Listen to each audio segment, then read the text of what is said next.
ഇന്ന് നമ്മൾ പപ്പടം കൊണ്ട് ചെയ്യാവുന്നൊരു പലഹാരമാണ് കേട്ടോ ഉണ്ടാക്കുന്നത്. ഇത് പണ്ട് കാലത്തൊക്കെ വൈകുന്നേരങ്ങളിൽ ചായയുടെ കൂടെ ഉണ്ടാക്കിയിരുന്ന ഒരു പലഹാരമാണ് കേട്ടോ. എന്നാൽ ഇന്ന് അധിക പേർക്കും അറിയാത്തൊരു വിഭവം കൂടെയാണ്. നമുക്ക് എങ്ങനെയാണ് ഇത് ഉണ്ടാക്കുന്നത് എന്നുള്ളത് നോക്കാം.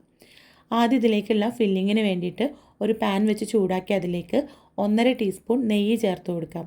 നെയ്യൊന്ന് ഉരുകി വരുന്ന സമയത്ത് ഇതിലേക്ക് അണ്ടിപ്പരിപ്പും ബദാമുമാണ് കേട്ടോ ഞാൻ ചേർക്കുന്നത്.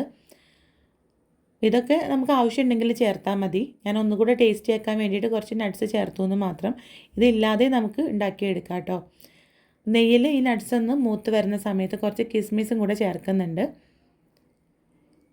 എന്നിട്ട് നമുക്കിത് നല്ലപോലെ ഒന്ന് മൂപ്പിച്ചെടുക്കാം. ഇതിന് പകരം തേങ്ങയും പഞ്ചസാരയും കൂടെ മിക്സ് ചെയ്തിട്ടും ഫില്ലിങ് ഉണ്ടാക്കാം കേട്ടോ.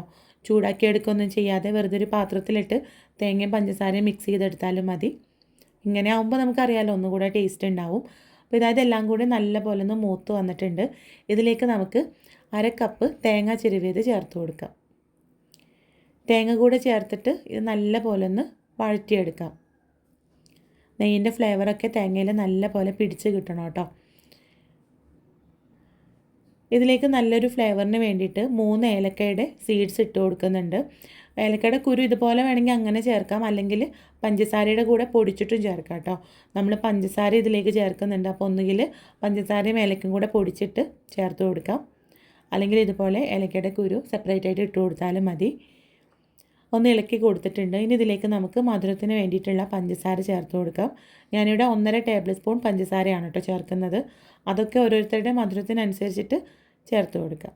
പഞ്ചസാര കൂടെ ചേർത്തിട്ട് പഞ്ചസാര ഒന്ന് മെൽറ്റ് ആവുന്നത് വരെ നല്ലപോലെ ഒന്ന് ഇളക്കിയെടുക്കാം. ഏകദേശം നമ്മുടെ ഈ ഒരു ഫില്ലിംഗ് ഇവിടെ റെഡി ആയിട്ടുണ്ട്. ഇനി പഞ്ചസാര ഒന്ന് മെൽറ്റ് ആവുന്ന സമയത്ത് നമുക്ക് ഫ്ലെയിം ഓഫ് ചെയ്ത് കൊടുക്കാം. ഇനി നമുക്ക് ഇത് പപ്പടത്തിനുള്ളിൽ നിറച്ചു കൊടുക്കുകയാണ് കേട്ടോ ചെയ്യേണ്ടത്.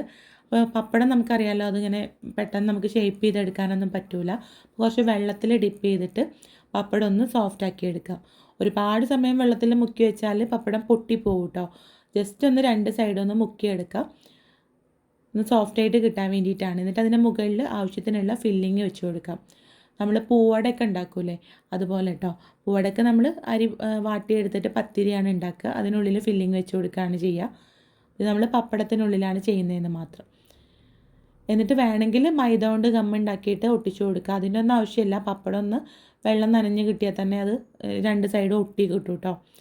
ഇങ്ങനെ കുറച്ച് സമയം ഒന്ന് സോഫ്റ്റായിട്ട് വന്നാലേ പപ്പടം ഒട്ടി കിട്ടുള്ളൂ. കണ്ടോ, ഇതുപോലെ ഒന്ന് പ്രസ് ചെയ്ത് കൊടുത്താൽ മതി. എന്നിട്ട് നമുക്കൊരു ആദ്യം ഒരു 4-5 റെഡിയാക്കി എടുക്കുക. എന്നിട്ട് ഇത് ഫ്രൈ ചെയ്യാൻ തുടങ്ങണം കേട്ടോ. ഒരുപാടെണ്ണം ഉണ്ടാക്കുമ്പോഴേക്കും ആദ്യത്തെ പപ്പടമൊക്കെ നല്ലപോലെ സോഫ്റ്റായിട്ട് പ്ലേറ്റിലൊക്കെ ഒട്ടിപ്പിടിക്കും. അപ്പോൾ ഇങ്ങനെ നമുക്കൊരു 4-5 ആദ്യം റെഡിയാക്കിയിട്ട് നമുക്ക് ചൂടുള്ള എണ്ണയിൽ ഫ്രൈ ചെയ്തെടുക്കാം.